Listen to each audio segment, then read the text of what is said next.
Good morning, good evening, and good night. It is I, Goldie Ranks, host of the Sly Report and first mate of the Gold Fang crew. And today, we will be giving you the news on One Piece, chapter 1106. Let's get into it.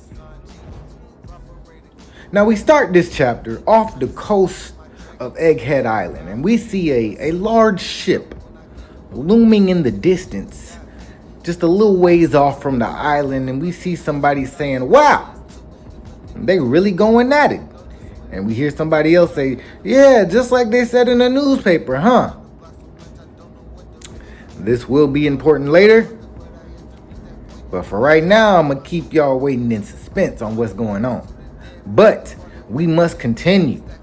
So, we cut from that onto the island where we see Luffy, and he is digesting the food that he has been eating. He digests it.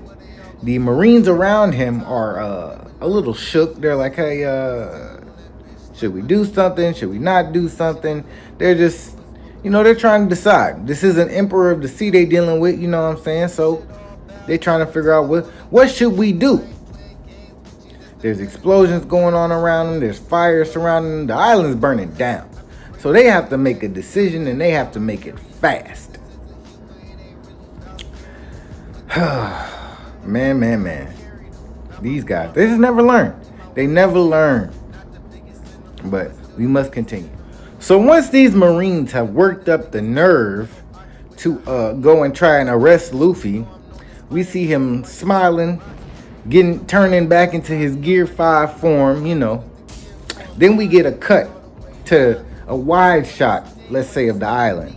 And these guys, they were going to jump Luffy on 3. They start counting. Then it's all of a sudden, there's a huge explosion and all these guys go flying. We cut to a brief scene where we see a Marine on the ship and he's ordering these niggas, "Keep firing! Keep firing!" Really, honestly, real talk, this Buster Call shit is not effective. Not effective at all. But whatever. We then cut back to Vegapunk. And Vegapunk is watching Bonnie and Kuma fall out the sky. He's like, "Oh my God, this is bad." So he gets in contact with Atlas. He's like, "Atlas, tell Bonnie. Tell her." Then we see Atlas, Kuma, Frankie, Bonnie falling from the sky while Sanji's skywalking up to try and save people, So we don't get to see, or we don't get to hear exactly when Atlas tells her this, but we do see her whisper something to Bonnie.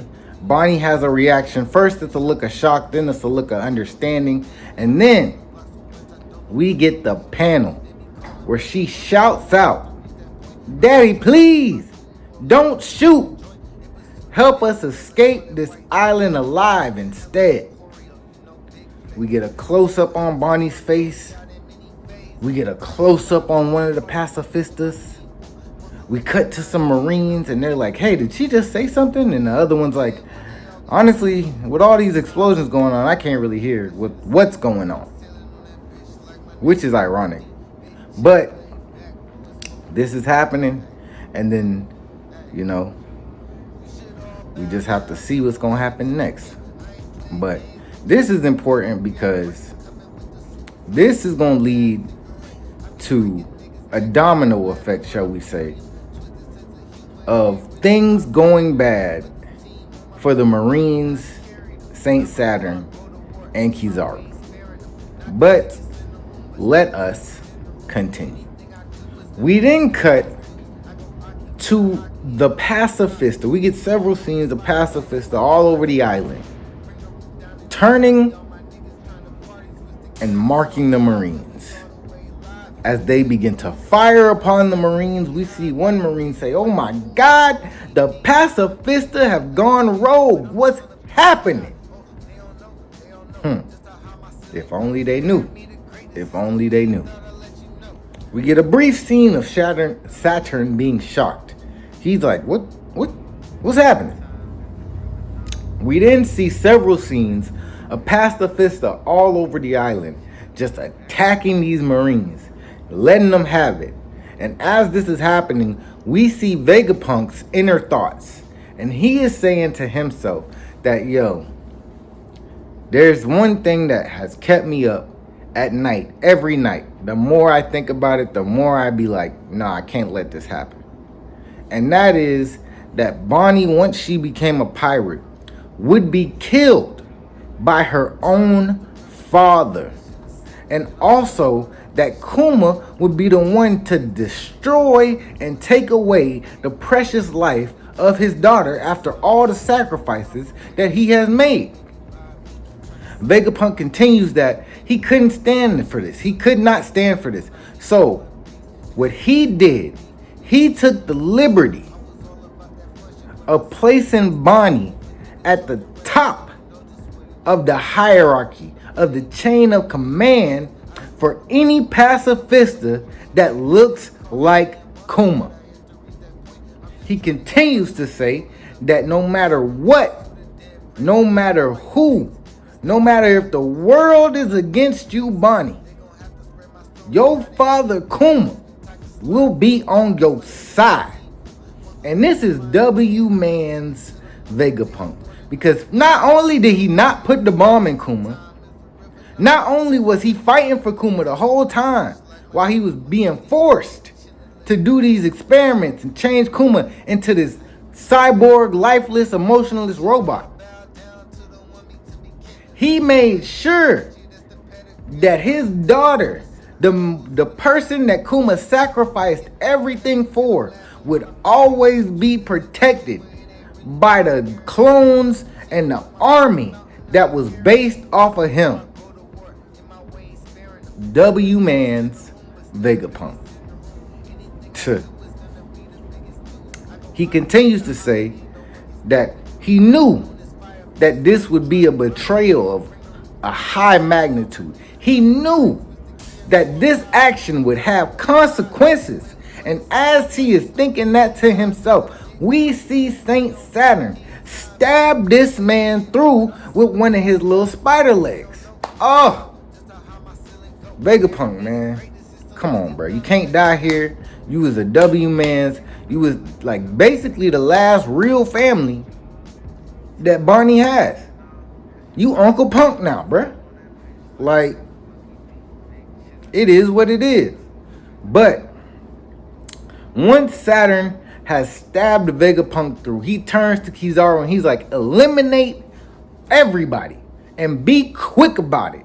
So Kizaru goes up and he's attacking. He sends out the little laser shots at Kuma and them up in the sky. And we see Sanji, he's in the way. He's blocking Kuma.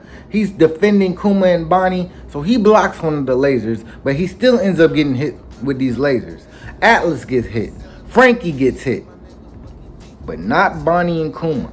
We then see Kizaru pull out his light sword. He zips up in front of both Bonnie and Kuma and says to them, I will make this quick. I'll get you both in one shot. It won't hurt a bit, Bonnie.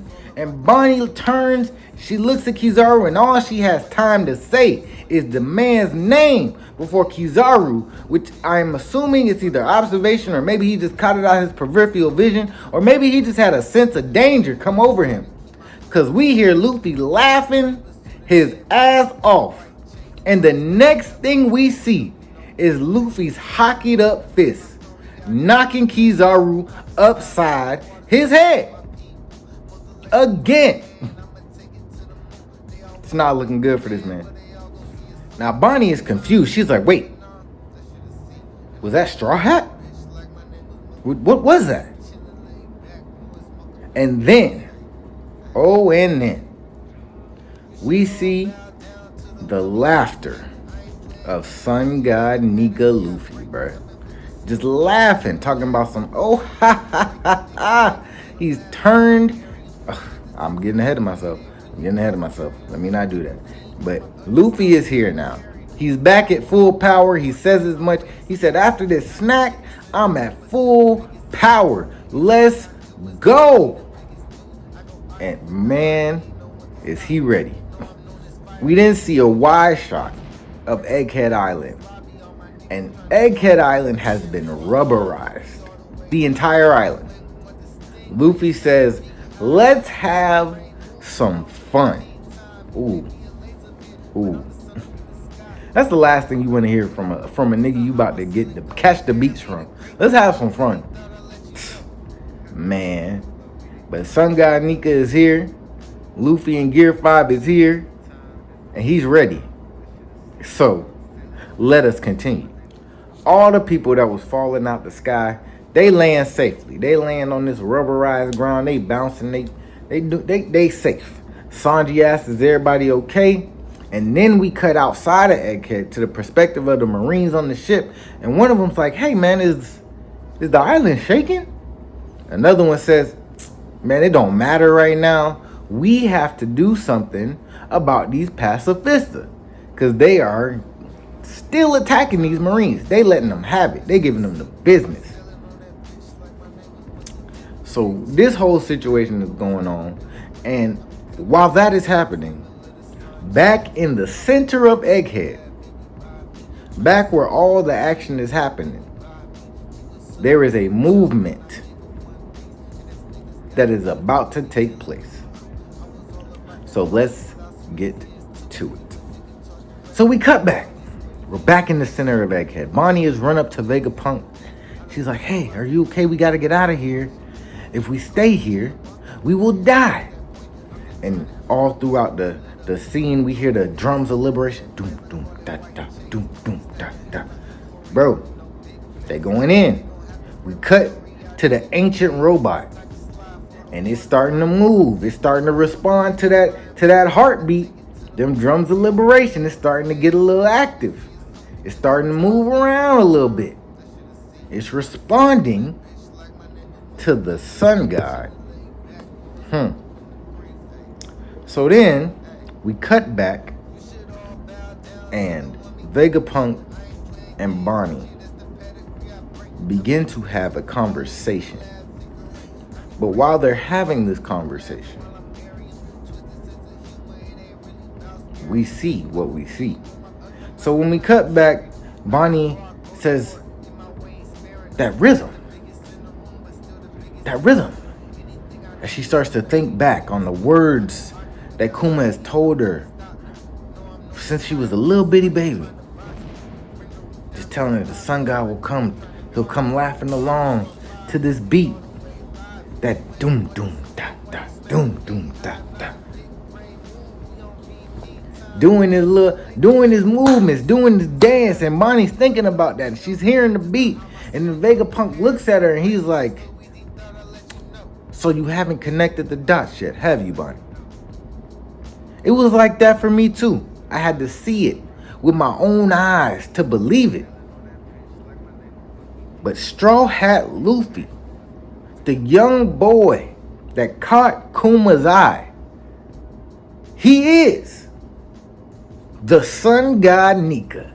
And as he says that, we see Luffy hitting the Nika pose in the sky, laughing his ass off, just preparing to bring freedom and liberation, inspire hope inside this young girl who was doubting the words of her father. And she just, tears start to form in her eyes, and she's like, huh? And VegaPunk's like, yeah. A Buster call? What is that? What is that to this man that people have been waiting on?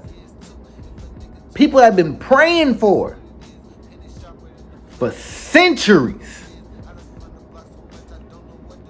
Man, look. VP spitting right now. He on the ground. He losing blood. But he still got time to spit them facts and let Barney know, hey, your daddy was right. Your father was correct. the liberator, the sun god. He's real, and he's right before you. And now this is important because remember how Barney's powers work. If she doesn't believe it's possible, it's not going to work. Her belief in the sun god was starting to waver. That's why her attack on Saturn had no effect. And that's why Saturn was playing into that. He was like, as long as she don't believe. But oh, Uncle Punk, he said, no, have faith in the things that your father has taught you. Because the one he was talking about is here.